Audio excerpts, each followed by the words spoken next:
Բարև ձեզ, սա օրվա թեման է, իմ այսօրվա զրուցակից Հայաստանի Հանրապետության Կենտրոնական բանկի ֆինանսական համակարգի կայունության եւ կարգավորման դեպարտամենտի տնօրեն Կարեն Բաբայանն է։ Բարև ձեզ, պարոն Բաբայան, շնորհակալ եմ հրավերն ընդունելու համար։ Պարոն Բաբայան, սկսենք զրույցը վարկային պորտֆելի մասին, նախ ինչ փոփոխություն ունենք վերջի 2-3 կամ գուցե 5 տարիների ընթացքում, թե կառուցվածքային, թե ծավալի չափով։ Շատ լավ։ Վարկային պորտֆելը բանկային համակարգի այսօր մոտ 7.5 տրիլիոն է։ Իհարկե ես այս թվիթակի նկատի ունեմ իրական հատվածին տրամադրված վարկերը, այսինքն անհատներին եւ բիզնեսներին տրամադրված վարկերի ծավալը առանց ֆինանսական կազմակերպություններին տրամադրված վարկերի։ Եթե փորձեմ ներկայացնել միտումները երևի վերջին 5 տարվա կտրվածքով, տարեկան աճը միջինում վարկերի, իրական հատվածի վարկերի եղել է մոտ 13-14%։ Իհարկե, եթե կառուցվածքի առումով փորձենք հասկանալ զարգացումները, բնականաբար տարբեր տարիներին տարբեր ուղղություններ գերակշռել են։ Հիպոթեկային վարկերը, իհարկե որպես կանոն այս վերջին տարիներին ունեցել են ամենաբարձր աճի տեմպը, ինչը սկսեց դեռևս, եթե չեմ սխալվում, 15 թվականին, երբ ներդրվեց եկամտային հարկի վերադարձի ծրագիրը, դա բնականաբար խթանեց պահանջարկը, ու այս սեգմենտը, այդ հիպոթեկային վարկեր անշարժ գույքի շուկան որոշակի հետաքրքիր առանձնահատկություն ունի, ինչ է տեղի ունենում, երբ կա պահանջարկի աճ, դա որպես կանոն բերում է անշարժ գույքի գների աճի, իսկ արդեն անշարժ գույքի գների աճը իր հերթին կարող է խթանել նոր պահանջարկ, այսինքն այստեղ գինը եւ պահանջարկը հիպոթեկային վարկերի, անշարժ գույքի գինը եւ հիպոթեկային վարկի պահանջարկը իրար փոխլրացնող, փոխսնուցող գործոններ են, որի արդյունքում մենք երևի սկսած 2018 թվականից համակարգում տեսել ենք շատ բարձր 30, որոշ տարիների 30%-ից ավել աճի տեմպ հիպոթեկային վարկերի։ Իհարկե դրանից հետո արդեն տեղի ունեցավ նաև եկամուտների աճ կամ 22 թվականից նաև որոշակի ներհոսք, վարձավճարների աճ, այս գործոնները իրենց հերթին էլի շարունակեցին նպաստել հիպոթեկային վարկերի աճին։ Այս պորտֆելը որոշակիորեն արդեն աճը դանդաղել է, հանդարտվել է, այսպես ասած, մոտեցել իր երկարաժամկետ բնականոն տրենդերին, մոտավորապես անցյալ տարի այդ աճը եղել է մոտ 13%։ Այսինքն արդեն ծրագիրը աստիճանաբար դուրս է գալիս, շուկան որոշակիորեն հագեցել է ու աստեղ սկսում ենք տեսնել ավելի չափավոր աճեր։ Դրա հետ կապված, բայց կան մյուս ոլորտներում, մասնավորապես շինարարության վարկերի մասով դեռևս շարունակվում է բարձր աճը, այստեղ ինչն է հետաքրքիր է, որ հարամար տեղյակ է, կա այդ հատուկ հաշվի գաղափարը, կառուցապատողի հատուկ հաշվի, երբ կառուցապատողը վաճառում է բնակարանները, դրա մի մասը առնվազն 50%-ը, երկու որոշ դեպքերում պայմանագրային հիմունքներով կարող են սահմանվել ավելի բարձր տոկոսներ, մի մասը պահվում է հատուկ հաշվին, այսինքն հասանելի չի լինում կառուցապատողին շինարարություն իրականացնելու համար, ու ինչ անում կառուցապատողը որպես կանոն դիմում է բիզնես վարկի։ Ու ճիշտ է, մենք հիպոթեկային վարկի մասով տեսնում ենք դանդաղում, բայց եւս 2-3 տարի, այսինքն այն բնակարանները, որոնք դիցուկ, այն նախագծերը, որոնց բնակարանները վաճառվել են օրինակ 2025 թվականին, բայց եթե շինարարություն ավարտելու համար 2-3 տարի դեռ ժամանակ է պետք, ամենայն հավանականությամբ շինարարները դա կշարունակեն սպասարկել բիզնես վարկերով, այսինքն հնարավոր է առաջիկա այս տարի էլ, եկող տարի էլ մենք դեռևս բարձր աճ, մոտավորապես 25-30%-ի մոտ աճ տեսնենք շինարարության վարկերի, բիզնես վարկերի գծով, որը էլի ես նույն, այսպես ասած, գործոնի նույն պատմության շարունակությունն է, եթե այսպես ձևակերպեմ։ Եվ հիպոթեկային վարկերի այս մասը իր ազդեցությունն է ունեցել նաև սպառողական վարկերի մասով։ Երկու սպառողական կարող ենք մատ առանձին էլի խոսել, բայց փորձեմ այդ մի գործոնի կտորը այս պահին շեշտադրել, որովհետև բնակարանների աճը, կառուցման ծավալների աճը բնականաբար բերելու է նաև դրա վերանորոգման, կահավորման, այդ թվում տեխնիկայի ձեռքբերման մասով պահանջարկի, որը նաև իր հերթին ազդեցություն է ունեցել սպառողական վարկերի բարձր պահանջարկի վրա։ Եթե փորձենք էլի 5 տարվա կտրվածքով նայել սպառողական վարկերի ոլորտում զարգացումը, տեսեք 2025 դե կովիդ, հետո պատերազմ, այդ երկու շոկերի ազդեցությամբ, որը ինչ էր մի կողմից բնակչության եկամուտների անկում էր բերում, մյուս կողմից մի քիչ ավելի այսպես ասած հորետեսական տրամադրություններ բնականաբար ապագայի մասով, դա բերեց պահանջարկի կրճատման սպառողական վարկերի, որի արդյունքում 2021 թվականներին տեղ ունեցավ պորտֆելի նվազում։ Այնուհետև հաջորդ 3 տարին վերսկսվեց բարձր տեմպերով սպառողականների աճը ու դեռևս շարունակվում է։ Այստեղ ինչպես արդեն նշեցի, կարա լինի կա դժվար է չափել այսպես կոնկրետ իհարկե, բայց կա հիպոթեկային վարկերի, այսինքն մեծ այսպես ասած շինարարության բնակարանների քանակի աճի էֆեկտը, կա նաև իհարկե եկամուտների աճի էֆեկտ։ Մենք եթե փորձենք իհարկե այստեղ շատ մեծ քանակներ են, այստեղ բնականաբար սպառողական վարկերի, եթե փորձենք իջնենք դեպքարդեք վարկառուների մակարդակով, ամեն ինչ հնարավոր է այստեղ, բայց երկրի պետք է մենք, եթե ուզում ենք եզրակացություն ձևավորել ընդհանուր, պետք է նայենք այդ ագրեգացված ընդհանուր ոնց որ թվերով, էլի։ Տեսեք, մի քանի փորձեմ փաստ իրար կողք դնելով այդ եզրակացությունը ձևավորենք։ Եթե 5-6 տարի առաջ միջին սպառողական վարկը մոտավորապես 400-450 հազար դրամ էր, այդ գումարը այսօր արդեն 700,000-ից ավել է, մոտ 710,000։ Եթե մյուս կողմից նայենք ժամկետանց այդ դասակարգված խնդրառույց վարկերի կշռին, մինչև COVID, այսինքն նույնիսկ նորմալ ոչ շոկային տարիներին, դա սպառողական վարկերի դեպքում մոտավորապես 7 մինչև 8% էր հասնում։ Այսօր այդ թիվը բավական իջել է 2%, 2%-ից մի քիչ ավել, արդեն նման մակարդակներում ենք, էլի։ Փորձել այսինքն ինչ է տեղի ունեցել, մի կողմից վարկի չափն է աճել, բայց մյուս կողմից աճել է, լավացել է, բարձրացրել է վարկերի սպասարկման որակը։ Բնակչությունը վճարող է, այսինքն անուղղակի, այսօր այլ դեպքում, էլի եմ ասում, եթե մենք փորձենք դեպքարդեք նայել, այնտեղ բոլոր սցենարները հնարավոր են։ Մարդկանց հետ մարդիկ աշխատանք են կորցնում, առողջական, այսինքն ամեն ինչ հնարավոր է, բայց ընդհանուր եզրակացություն ձևավորելը պետք է նայենք ագրեգացված թվերին, էլի, ու ագրեգացված ինչ ունենք որակի ակնհայտ լավացում եւ ունենք չափի վարկի սպասարկման կարողության բարձրացում։ Սպառողական վարկերը երկրի որպես կանոն տրամադրվում են ավելի ավտոմատացված սխեմաներով, սկորինգային, արագ են տրամադրվում, հիմա շատ մեծ մասը նույնիսկ on-line է տրամադրվում, այսինքն որպես կանոն այդ բեռը ստեղ այդ կարգավորման չկա, որ ասենք վերցնեն, աշխատավարձի թուղթն ավտոմատացված է այն ամեն ինչ, էլի դժվար է այդպես դեպքարդեք բնականաբար ամփոփել բոլոր սցենարներով, բայց ունենք այդ իրողությունը որակի լավացում եւ որի բացատրող գործոնը եկամուտների աճն է հասարակության։ Պարոն Բաբայան, Հայաստանի հասարակությունում հաճախակի sense այդ խոսույթը ակտիվանում, հատկապես այս նախընտրական շրջաններում տարբեր քաղաքական գործիչներ են հայտարարում, որ ժողովուրդը վարկերի տակ է, վարկի բեռի տակ է, այսինքն, բայց ես ոնց հասկացա, վարկերի այս ծավալն աճել է ոչ թե զուտներ համար, որ մարդը վարկ է վերցնում, որպեսզի իր գոյությունը պահպանի, այլ կենցաղն է բարելավելու, այդ նպատակով է վերցնում։ Ավելի շատ էլ, եթե կառուցվածքն մենք եւս կիսում ենք այդ ընդհանուր այդ եզրակացությունը, դեռ եմ ասում, դեպքերը շատ կարող են լինել, պետք է ընդհանուր նայենք, որովհետեւ եթե հասարակությունը վարկ վերցներ կարիքից ելնելով, կարիքը երբ էր ամենաշատը սուր, կոവിഡ്ի ժամանակ, պատերազմի ժամանակ, դրանից հետո ստեղծված իրավիճակում, բայց պարզվում է չէ, այդ նույն ժամանակ վարկերը նվազում էին սպառողական ու եթե հետ գնանք միշտ այդպես եղել, սպառողական վարկերը ամենաբարձր աճ ունեցել է ամենալավ ժամանակահատվածներում։ Այսինքն երբ կա եկամուտների աճ, երբ կա դրական ակնկալիք վաղվա օրվա նկատմամբ։ Ընդ որում կա նաև, եթե փորձենք այսօրվա Միլիմ ասում եմ, շատ միկրո տվյալներ իհարկե չենք տիրապետում, բայց կան էլի գործոններ, օրինակ մենք շրջապատում տեսնում ենք այդ անդադ շատացող էլեկտրական մեքենաները, որոնք շատ դեպքերում ֆինանսավորվում են հենց վարկերով, ընդ որում պարտադիր չի ինքը ավտովարկ ձևակերպվի։ Դիցուք քաղաքացին ունի 5 միլիոն դրամ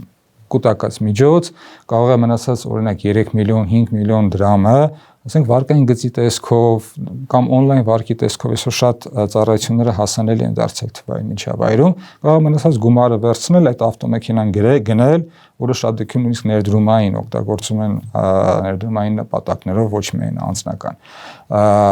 Այդ բոլոր, այսպես ասած, երևույթները կան, դրա համար մենք փորձում ենք եզրակացություն ձևավորել ավելի ամփոփ, ագրեգացված, այսինքն ակնհայտական եկամուտների աճ, կա սպասարկման որակի լավացում, որոնք իրար կողք դնելով մենք կարող ենք այդ ընդհանուր եզրակացությունները ձևավորել։ Բավական իսկ տոկոսների փոփոխություն եղել է ընթացքում վարկավորման։ Փորձեմ դա երկի կարճ պատասխանը նույնն է։ Տոկոսների թեման էլի բազմիցս շահարկվում է, մենք բարձր ենք, ցածր ենք, արդյոք կարող է ավելի ցածր լիներ, թե ինչ է հնարավոր այստեղ անել։ Փորձեմ հələ փաստերի մասը, հետո նաև գործոններին անդրադառնամ, թե սպառողական վարկի տոկոսները ինչից են կախված լինում։ Սպառողական վարկերի գծով դեր ժամանակին կենտրոնական բանկը պահանջ դրեց, որ կազմակերպությունները, բանկերը, բոլոր տեսակի վարկ տվող կազմակերպությունները պարտավոր են հաշվել, հրապարակել, հաճախորդին ներկայացնել փաստացի տոկոսադրույք։ Տեսեք, եթե մենք նայենք նոմինալ տոկոսների անվանական տոկոսներով որոշակի աճ կա, բայց եթե նայենք փաստացի տոկոսներով, դա քիչ թե շատ ստաբիլ է։ Այսինքն սա տեղի ունեցել որոշակի կառուցվածքային, այսինքն այսօր ավելի շատ բանկերը տեղափոխվել են այն դաշտ պրոդուկտները, որ դիզայն են արվում, էլ այդ միջնորդավճարներ, որպես կանոն դրանք կողքից չեն լինում։ Այսինքն բանկի եկամտաբերության տեսանկյունից ըստ էության տենց էապես բան չի փոխվել։ Ես խոսում եմ վերջին 5-6 տարվա կտրվածքով։ Քիչ թե շատ նույնն է։ Եթե վերցնենք մի քիչ ավելի երկար ժամանակահատված, նույնիսկ նվազել են, փաստացի տոկոսադրույքները նվազել են։ Այսինքն ժամանակին, եթե դա օրինակ մի 7-8 տարի առաջ միջինում հասնում էր բանկային համակարգում 30%, երկի վարկային կազմակերպությունները, որոնք այլ սեգմենտում էին աշխատում, շատ ավելի մեծ թվեր էին տոկոսները։ Միջին, ասենք 30%-ը օրինակ ապառիկների համար կամ այդ թվում ոսկուգրավող վարկերի համար էֆեկտիվ տոկոսների մասին է խոսքը, նորմալ, այսպես ասած, միջին թիվ էր համակարգում հանդիպող։ Այսօր այդ էֆեկտիվ տոկոսները բոլոր ծախսերը ներառող փաստացի տոկոսադրույքները արդեն միջինը մոտ 17-18 այդ մակարդակներում են, որը էլ եմ ասում մի քանի տարի քիչ թե շատ անփոփոխ է մնացել։ Եթե փորձենք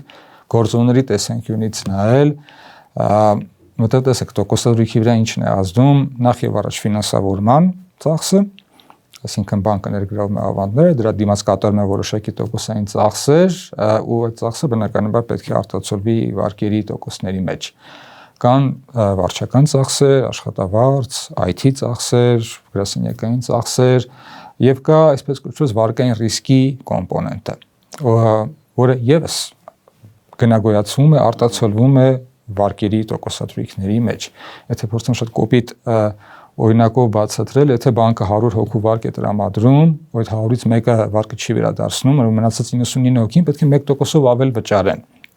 որպեսզի փոխհատուցեն 1 հոգու չվերադարձած, այսպես ասած, ծախսը, որտեղ այդ ծախսը չի կարող փոխանցվել ավանդատուի վրա, դա պետք է կլանվի վարկավորման շուկայում, այդ հատվածում պետք է կլանվի։ Ու եթե փորձենք մի քիչ ավելի երկար ժամանակահատվածով նայել, հենց վարկային ռիսկի կոմպոնենտն է եղել այն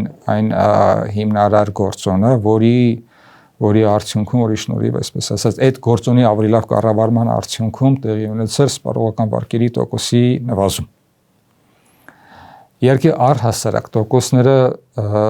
տոկոսները նվազում են միայն ֆունդամենտալ հիմնարար գործոնների ազդեցությամբ։ Այդ սահմանափակումները միջազգային փորձը բազմաթիվ դրվագներով ցույց է տվել, որ ուղիղ սահմանափակումները դրանք տոկոսի նվազեցման չեն հանգեցնում։ Հնարավոր է օրինակ որոշակի սեգմենտի դուրս թողնեն վարկավորումից։ Այսինքն դրա արդյունքում դիցուկ այն սեգմենտը, որը մի քիչ ավելի ռիսկային է, կամ չգիտեմ, ավելի փոքրացավալ վարկեր են, դրանց ծախսերը շատ են, եթե սահմանափակվի տոկոսը, ուղղակի այդ մասը վարկավորում վարկ չի ստանա, մենք միգուցե ամփոփ կտեսնենք, բայց սահմանափակումների արդյունքում չի լինում տոկոսադրույքի նվազում։ Ընդհանրապես լինում են կառուցվածքային փոփոխություններ։ Իսկ օրինակ այս ռիսկի կոմպոնենտը ինքը հիմնարար գործոններից մեկն էր, որի շնորհիվ, որի ավելի լավ կառավարման շնորհիվ մենք տեսանք ժամանակի մեջ սպառողական վարկերի տոկոսների նվազում։ Եթե փորձեմ մի մակարդակել իջնել, մեկնաբանել, թե այդ գործոնը ինչով էր պայմանավորված, այստեղ էլ երկկողմանի երկու տեսանկյունից կարելի է նայել։ Մեկը բանկերի ռիսկերի կառավարման կարողությունների աճն էր։ Այսինքն ավելի լավ մշակված քորինգային համակարգեր, ավելի լավ տվյալներ, որոնց հիման վրա հնարավոր է մշակել այս քորինգային համակարգերը, եւ մյուս կողմից բնականաբար էլի եկամուտների պետք է անդրադառնամ աճ թափանցիկություն։ Ու թափանցիկությունը այստեղ շատ էլի կարևոր առանցքային կտոր է, որտեղ ինչքան եկամուտները թափանցիկ են, այնքան ավելի հեշտ է դրա վրա ավելի ճշգրիտ ռիսկերի գնահատման մոդելներ կառուցել։ Ու ես արդեն նշեցի սխալները այդ դեպքում կամ այն դժվարությունները, որը ֆինանսական համակարգը ունենում այդ ռիսկի գնահատման գործոնում, ռիսկի գնահատման process-ում, վերջի վերջո վճարում ենք մենք բոլորս։ Ինչքան տվյալը թափանցիկ է, ինչքան տվյալը հասանելի է, ինչքան բանկերը կարող են ավելի ճշգրիտ ռիսկի գնահատում անել, իհարկե ռիսկը բնականաբար ինքը ապագային միտված է, այսինքն ստեղ չկա իդեալական կանխատեսման, միշտ այդ ռիսկը լա, անորոշությունը միշտ լինելու է, խոսքը դրա մասին չէ, բայց գոնե ներկան կամ այդ պահին եկամուտները մարդկանց ինչքան հեշտ լինի, թափանցիկ լինի գնահատել, այնքան այդ ծախսերը, որը հասարակությունը վճարում է բանկային ռիսկի տեսքով, ժամանակի մեջ ավելի կնվազեն ու շատ ակնառու օրինակ է հենց սպառողական վարկերն են, որը մենք տեսանք 7-8 տարվա կտրվածքով այդ զարգացումները, եթե փորձենք այդ տեսանկյունից նայել էլի։ Բավական վարկավորման պորտֆելի աճը նաև ենթադրում է, որ այսինքն զուգահեռ աճել է նաև ավանդների պորտֆելը, այսպես ասենք, բարձ է, որ մարդիկ գումար են դնում բանկ եւ հետեւաբար այդ գումարի որոշ մասը նաև վարկավորմանն է ուղղում։ Ինչու է, այսինքն ինչ փոփոխություն ունենք ավանդների մասով, ինչ ավելացել է, թե նույն կայունությունն է պահպանում։ Շատ ճիշտ եք նշում, երկրի ամբողջ աշխարհում է այդպես ու նաև մեր ֆինանսական համակարգում, մեր բանկային համակարգում հիմնական ռեսուրսը վարկավորման ավանդներն են։ Իհարկե կառուցվածքի առումով կարող են որոշակի տարբերություններ լինել կամ ժամանակի մեջ այդ մեծածախ կամ ֆինանսական համակարգից ներգրավող կտորը կշիռը կարող է մեծանալ, փոքրանալ, բայց երկարաժ ժամկետում այն ամենահիմնարար կտորը ակտիվային վարկավորման համար հենց ավանդներն են։ Եթե փորձեմ էլի 5 տարվա, այսպես ասած, կտրվածքով շատ միտումը տենց ընդհանուր գծերով մենք ինչ ենք ունեցել, պորտֆելը կրկնապատկվել է ավանդների։ Ընդ որում կրկնապատկվել է նաև իր տարբեր կառուցվածքների առումով, սա կանդրադառնամ յուրաքանչյուրին։ Ժամանակային առումով, որը տենց կոպիտ մոտ մի 15-16% աճ է նշանակում տարեկան։ Եթե փորձեմ կառուցվածքին անդրադառնալ, նայեք, ռեզիդենտների ավանդները, այսինքն ռեզիդենտ ֆիզիկական անձանց, իրավաբանական անձանց ավանդները կայուն ժամանակի մեջ աճում են։ Ու այստեղ էլի այդ փոխսնուցման, այսինքն վարկը մի կողմից ավանդ է ստեղծում, ավանդը մյուս կողմից վարկ է ստեղծում։ Աղբյուր է նոր վարկ, այսպես ասած, ձևավորելու համար։ Ոչ ռեզիդենտների մասով 2022-ից հետո որոշակի աճ եղավ, բայց 1-2 տարի դրանից հետո այդ մասը քիչ շատ ստաբիլ է։ Իհարկե եթե փորձեմ ընդհանուր կառուցվածքի տեսանկյունից համակարգի ներգրաված միջոցները մոտ 9 տրիլիոն են, բնականաբար սա վարկերից ավելի մեծ գումար պիտի լինի, որտեղ դրա մի մասը համակարգը պահում է բարձր իրացվելի տեսքով ցանկացած պայատ արտահոսքերը սպասարկելու համար։ Ստեցիոնը վստահությունը համակարգի մոտ չես կարող զիջել, դրա երկարաժամկետ ծախսերը շատ ավելի բարձր են։ Ու այդ 9 տրիլիոնի մեջ մոտ 70-72% ավանդներն են։ Դրա մոտ 58-60% հենց ռեզիդենտների ավանդներն են, կեսից ավելը մեր ֆիզիկական, իրավաբանական անձանց ավանդներն են։ Իհարկե որ ասում ենք ավանդատու, շատ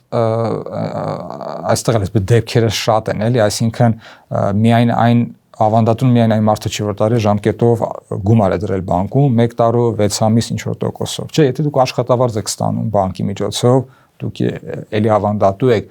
եթե բիզնեսը անկանխիկ վճարումներ է ստանում, այդ գումարը մնում է հաշվին, այդ հաշվից ինքը աշխատավարձը վճարում, այդ ամեն ինչը ավանդներ են։ Այսինքն այդ բոլոր գումարները իրար հետ միասին կազմում են մեր ընդհանուր ներգրաված բանկային համակարգի ներգրաված միջոցների մոտ 60%-ը։ Դա ինչպես նշեցի, ոչ ռեզիդենտների մասով որոշակի աճ եղավ, բայց հիմա երկի արդեն քիչ թե շատ ստաբիլ է այդ հատվածը,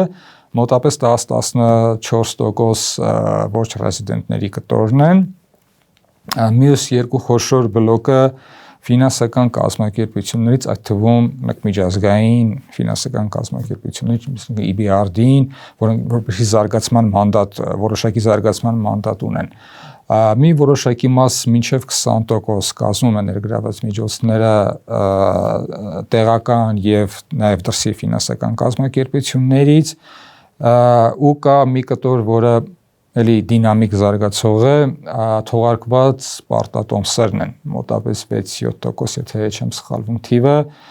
մոտավորապես այդքան էլ կազմում բանկերի թողարկած պարտատոմսերը, որը էլի քիչ թե շատ ավանդներին մոտիկ է, որտեղ որպես կանոն ներդրողները նույն սեգմենտն են, այսինքն մարդիկ, որ հենց ավանդ են դնում կամ ձեռք են բերում պարտատոմս։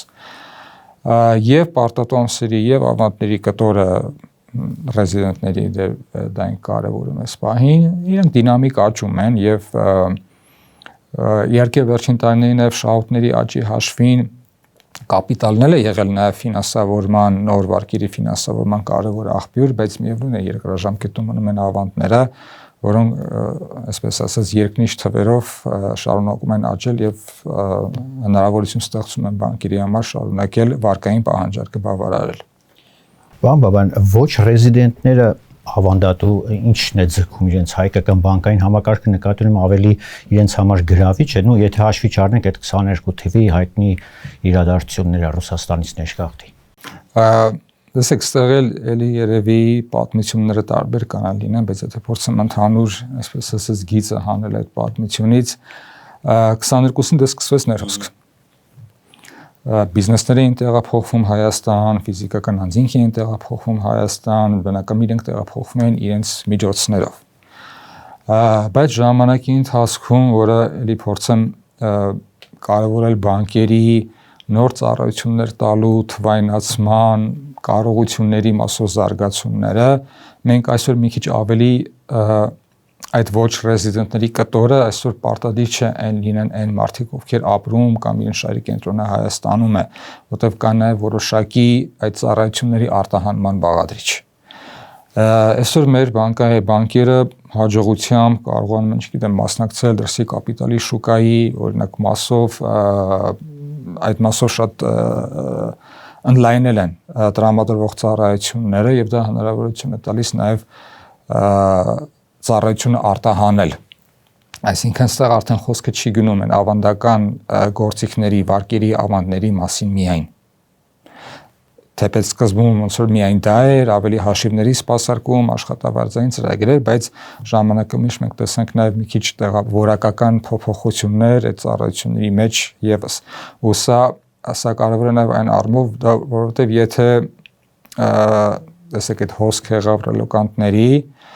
ինչ տեղի կունենա, թե մի մասը վերադարձավ կամ հանդարտվելուց հետո դիցուկ բոլորը հետ գնային, մենք պետք է տեսնենք ավանդների մասով վերադարձ հին վիճակին,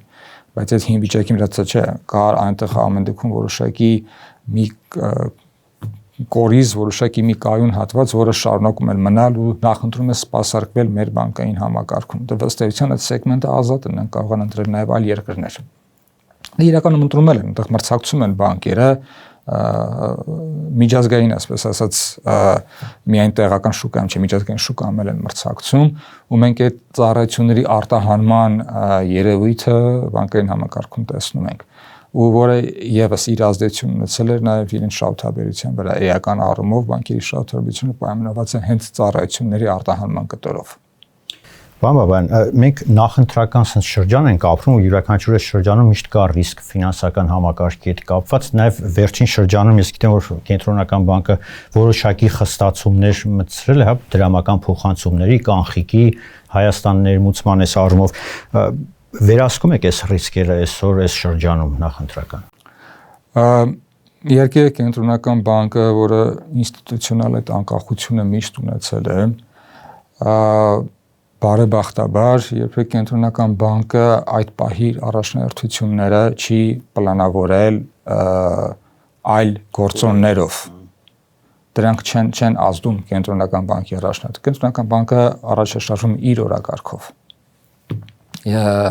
եթե տվյալ ժամանակահատվածում օրինակ առաջանում են սանկցիոն ռիսկեր, փողի լվացման հետ կապված ռիսկեր, բնականաբար ուշադրությունը վերահսկողության, նաև կարգավորման թեքվում է ավելի շատ այդ ուղղությամբ։ Որոշակի պահի լինում են վարկային, որոշակի պահի իրացվելիության, այսինքն կենտրոնական բանկը փորձելով ելնելով իր մանդատից, ֆինանսական կայունության, գների կայունության ապահովման մանդատից, բնականաբար իր կարգավորման եւ վերահսկողության օրակարգը ձևավորում է այն ռիսկերի շուրջ, այն զարգացումների գործոնների շուրջ, որոնք ռիսկ են ստեղծում հենց իր մանդատի համար։ Այսինքն ֆինանսական կայունության, լայն իմաստով, իհարկե ինչպես նաև արդեն ավելի մասնավոր շուկաներ կամ պարտատերերի շահերի պաշտպանություն կամ առհասարակ ֆինանսական համակարգի նկատմամբ վստահության ամրապնդում, որում այստեղ վստահությունը խոսքը միայն մեր հաճախորդների մասին չէ։ Մենք ինչպես նշեցի, ֆինանսական կազմակերպությունները իրանք անխուսափելիորեն միջազգային հարթակում աշխատող այսօր չի կարող ֆինանսական կազմակերպությունը մրցունակ լինել առանց հասանելիության օրինակ թղթակցային հաշիվների կամ միջազգային այլ գործընկերների միջազգային կապիտալի շուկաների այսօր անհնար է ու վստահությունը այդ դրսի գործընկերների հանդեպ եւս շատ կարեւոր է ու կենտրոնական բանկի համար առաջնահերթ է այդ տեսանկյունը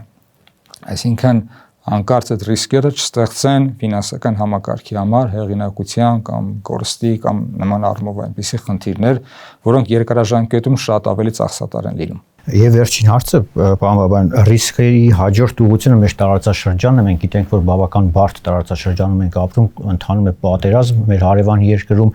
այնտեղ նավթի շուկան, գազի հետ կապված շուկաներն են ասենց որոշակի առումով սահմանափակվել, այս ռիսկերը արդյոք վերահսկվում են եւ իրենց ազդեցություն կարող են ունենալ մեր ֆինանսական համակարգի կայունության վրա։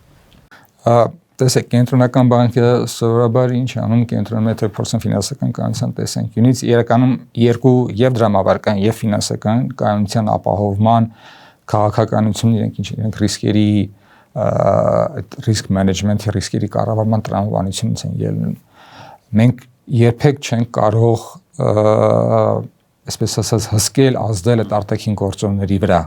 Մենք փորձելու ենք մեղմացնել դրանց հնարավոր հետևանքները։ Բնականաբար դրանք հետևանքել են ունենալու։ Այսինքն այդ արժեշտությունների խաթարումը հետևանքում գնաճի վրա կամ եկամտի անկման տեսքով կամ բիզնեսներ, ովքեր իրենց կարող է հոսքերի կրճատում ունենան, դա վարկային ռիսկի տեսքով է ազդեցություն ունենում, կան այդ ազդեցությունները։ Բայց մենք փորձում ենք մեր գործիքակազմի, մեր մանդատի ներքո նվազեցնել հասարակության վրա դրանց երկարաժամկետ ծախքերը։ Տեսեք ֆինանսական կայունության տեսանկյունից մենք երկե միշտել այս վերջին տարիներին շատ ավելի հաճախակի այդ միջազգային այդ անորոշությունների գործոնը շեշտադրել ենք ու որպես կանոն մենք ինչ ենք դա մի պատմությունը հիպոթեկայինն էր, որը փորձեցինք իր բնորոշ այսպես ասած գործիքներով հասցեագրել այդ ռիսկը, մյուս հատ անորոշություններն էին։ Անորոշություններին լավագույնս պատրաստվելու մեթոդը բավարար ռիսկերի կլանման, այսպես ասած, բավարար բուֆերներ կուտակելն է, բավարար բարձիկներ ունենալն է։ Այս առումով ֆինանսական համակարգը ավելի պաշտպանված, քան այսօր է, երբևէ չի եղել։ Մենք ունենք այդ 7.5 տրիլիոնի դիմաց մոտ 2.1 տրիլիոնի կապիտալ, որը շատ բարձր, այսպես ասած, անվտանգություն է տալիս, այսինքն եթե նույնիսկ լինի այդ ռիսկերի նյութականացում, եթե նույնիսկ տեղի ունենա վարկային ռիսկի աճ, այսինքն չաշխատող խնդրալուց վարկերի աճ, բանկային համակարգը ավելին քան պատրաստ է այդ ռիսկերը կլանելու ու կշարունակի համակարգի բնականon վարկավորումը։ Դա ֆինանսական կայունության տեսանկյունից խնդիրը, եթե փորձեմ մի քիչ ավելի պարզ լեզվով ներկայացնել, նայեք խնդիրը ինչն է, խնդիրը ոչ թե այդ վնասներն են, այլ որ հանկարծ այդ վնասների պատճառով ֆինանսական համակարգը չսկսի օրինակ վարկավորում կրճատել կամ էական ասպիսի պայմաններ փոխել, որը իր հաջորդ արդեն ցիկլով ազդեցությունը թողնի իրական հատվածի վրա։ Այսինքն այդ մասով որ ֆինանսական համակարգը պատրաստ է կլանելու հնարավոր վնասները այդ մասով մենք որևէ խնդիր չենք տեսնում։ Ավելի քան ասում եմ մոտ 21 տրիլիոնի կապիտալ կա, ընդ որում կա առանձին կոմպոնենտներ, օրինակ հակացիկլիկ կապիտալի բուֆերը, որ այս պայն 1.75% է սահմանված, մենք դա ընդրում 2022 թվականին գործիքը շատ ավելի վաղուց էինք ներդրել, բայց սկսեցինք բարձրացնել 2022 թվականից հետո հենց այս երբ բարձր աճի, բարձր շահութաբերության ժամանակահատված էր, կենտրոնական բանկը որոշել դա շատ հարմար, այսպես ասած, պահ է, ել ավելի բարձրացնելու բանկերի ռիսկերի կլանման այս բուֆերը կարողությունը։ Մենք այդտեղ էլ այսինքն բավական բուֆեր ունենք կուտակված, եթե ինչ-որ ռիսկեր նյութականանան, կենտրոնական բանկը պատրաստ է նվազեցնելու այդ բուֆերները, այդ պահանջները, հնարավորություն տալով բանկային համակարգին առանց խաթարումների շարունակել բնականon վարկավորումը։ Շնորհակալություն։ Շնորհակալություն։ Ես հիշեցնեմ, սա օրվա թեման էր, իմ զրուցակիցը Կենտրոնական բանկի ֆինանսական համակարգի կայունության եւ կարգավորման դեպարտամենտի տնօրեն Կարեն Բաբայանն էր, կհանդիպենք առայժմ։